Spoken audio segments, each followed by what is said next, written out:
How's it going, everyone? I'm VenomousStare, and I'm back with Stephano replays, who is quite honestly one of my favorite players. He is the party boy of StarCraft 2, the French Zerg up here in the top right of Daybreak. His opponent is MarineLord, a very strong French Terran in the bottom left.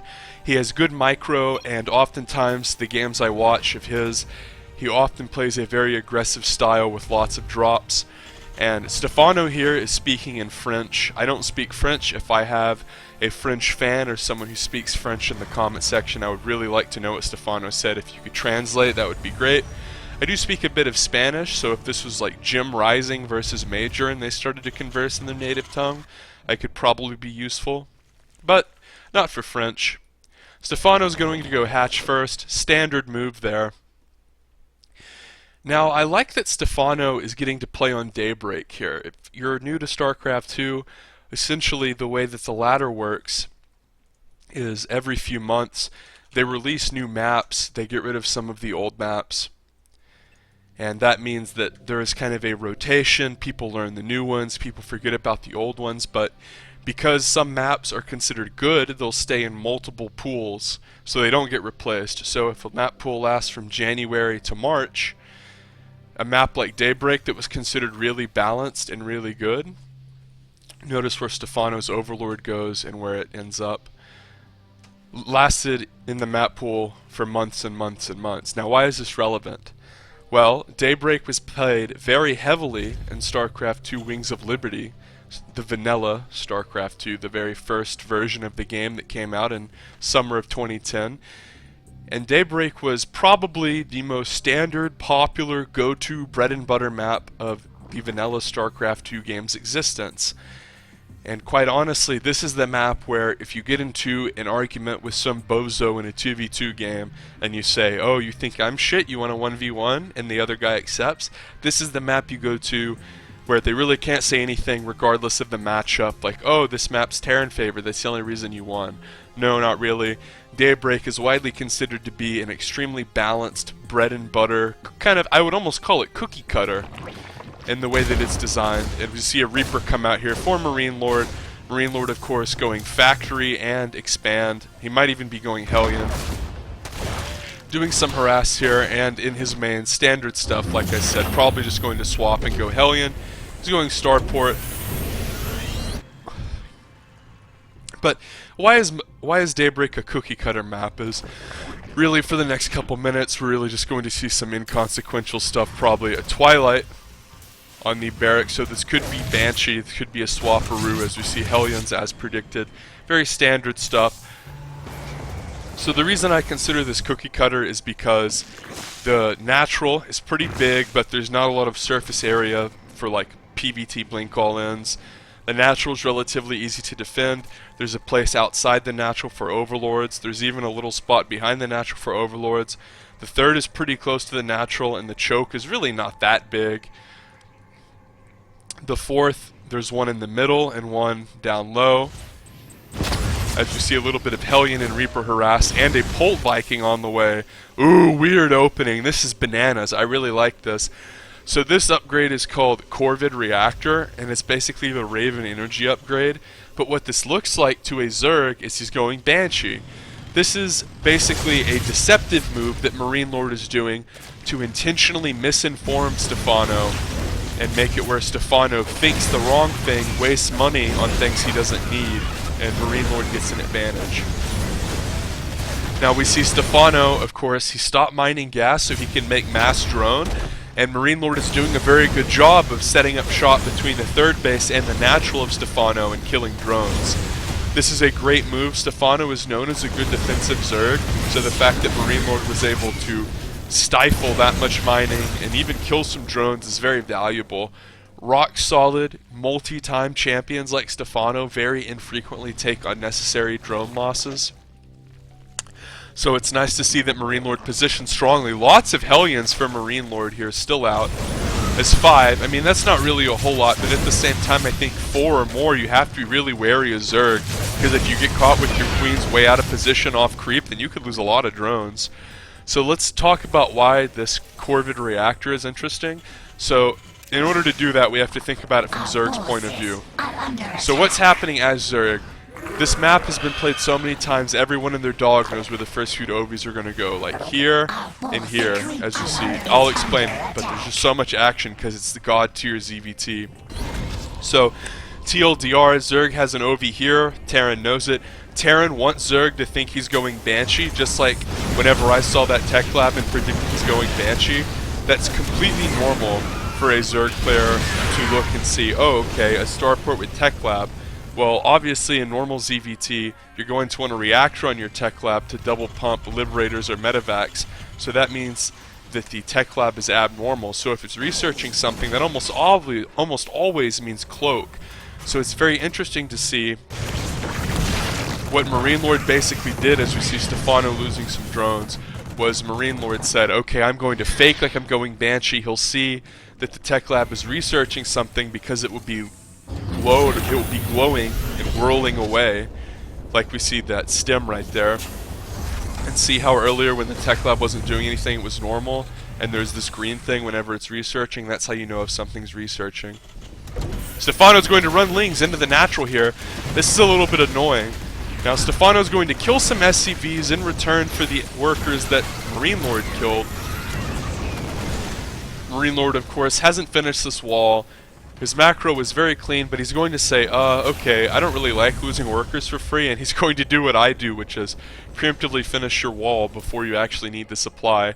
Notice he also has a third base out here. Stephano's going for range upgrades. This is why I love ZVT, there's always so much shit going on. And here we go, MarineLord with these energy upgraded Banshees are going to throw these auto turrets.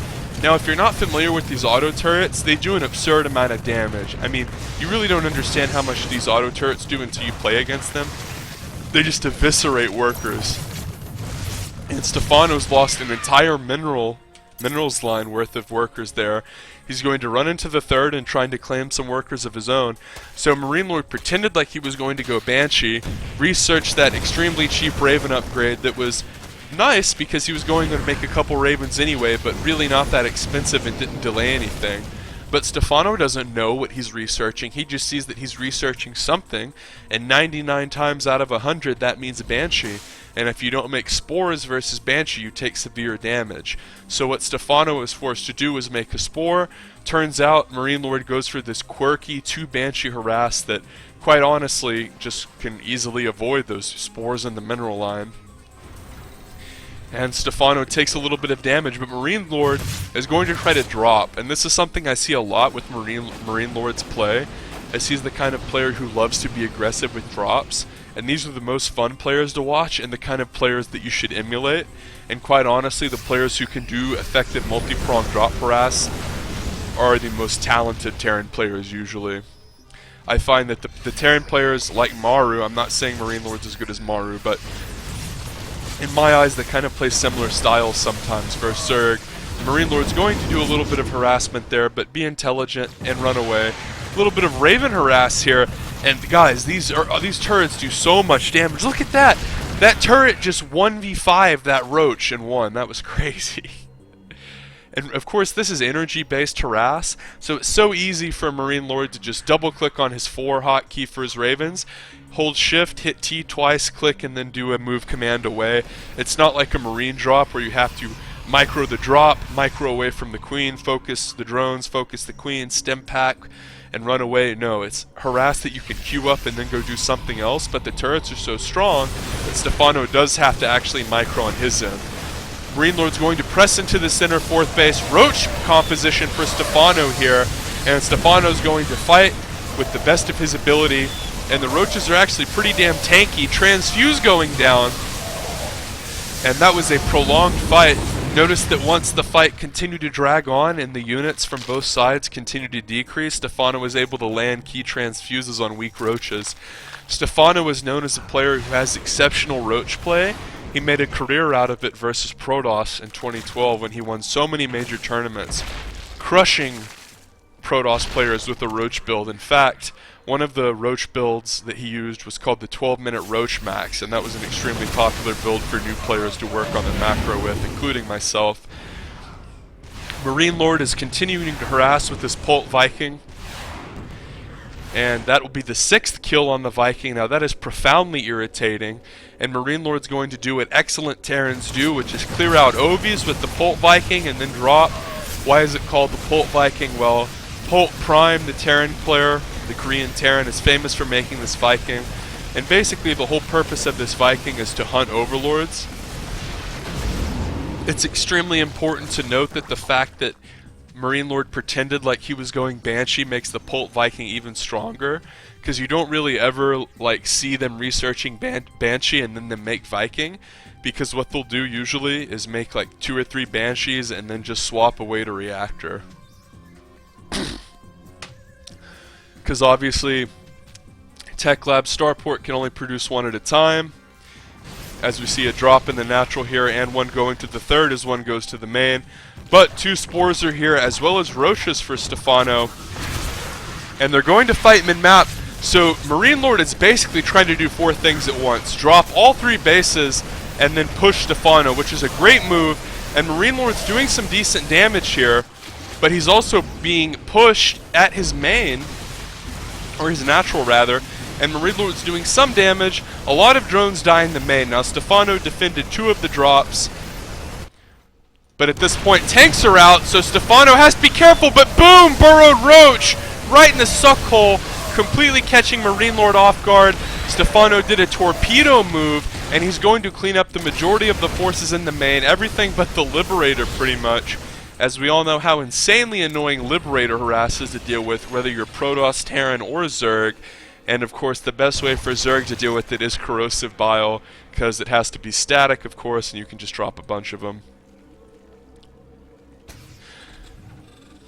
A bit of an interesting trade there. So basically what Stephano did was he used Tunneling Claws to run in, and as his frontal army was being shelled, he basically surprise bitch MarineLord. And at this point, Stephano's up huge in supply. Now it is worth noting that Stephano does not have a hive. Siege up here for MarineLord. Stephano has a lot of units. Tanks are very good against his composition, and there is a clock on this composition because of the 3-3 of MarineLord. But Stephano's numbers are just absurd, and he might just run in here, drop Bile down on everything, and because he drops Bile down, MarineLord is forced to run forward, but MarineLord has the firepower. He has 2-2. Now you definitely... Oh, a lot of Biles coming down there, and a few of them actually do connect down onto the Terran army, and the reason that there were connections was because Stephano harassed over here with Burrowed Roaches. So Stephano proving that you can multitask and harass with Roach styles.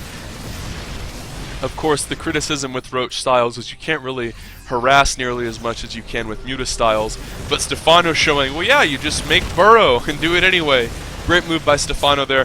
MarineLord is pushing in the middle of the map, but if we look at supply, MarineLord's hovering around 100. Stephano is just easily producing Roaches out of all these hatcheries. Mules coming down to the PF in the middle of the base, middle of the map. MarineLord has established this base. But Corrosive Biles are very good at burst damaging things, and Stephano has so many where if he just attacks the PF, and as long as the army's out of position, he can just drop like all of these Corrosive Biles down onto the PF and have it die. Well, I'm interested to see if he'll do that or not, though. Scan going down, seeing that there's no 4th, at the bottom at least. Of course, Stephano, since he's going for an immobile composition, chose to take his 4th in the middle as opposed to the bottom. Although it appears... I'm gonna have to rewind, fucking hell. So he was going out to take his 4th. And at this point, Stephano has a lot of his army near the middle of the map. And he has to be careful because once the 3-3 finishes, it will be pretty hard to trade. And the +3 weapons are done. But there's not a lot of backbone here for MarineLord. Like if we go to his units, where are his tanks? He just has bio. So the tanks are really the thing that holds Stephano back. Even if you have 3-3, if the Zerg has 70 more supply than you, it doesn't matter. You have to have siege tank splash. You have to have liberators. You can't just fight pure bio. Because these Ravagers are not armored, so they don't take the extra damage from Marauders. Roach Ravager aggressing here onto the center base of MarineLord. He's going to try to reach back to his planetary fortress and mass repair, but the plain and simple isn't enough here. Stephano is just going to roll MarineLord with his ground army, and Stephano takes the first game of this best of 5. So MarineLord had a really cool opener that got him a relatively nice advantage in the early game with the drone killing, but Stephano is a legend, and we're going to go into game 2. Make sure you leave me a like rating and subscribe for more. Click the bell notification icon too.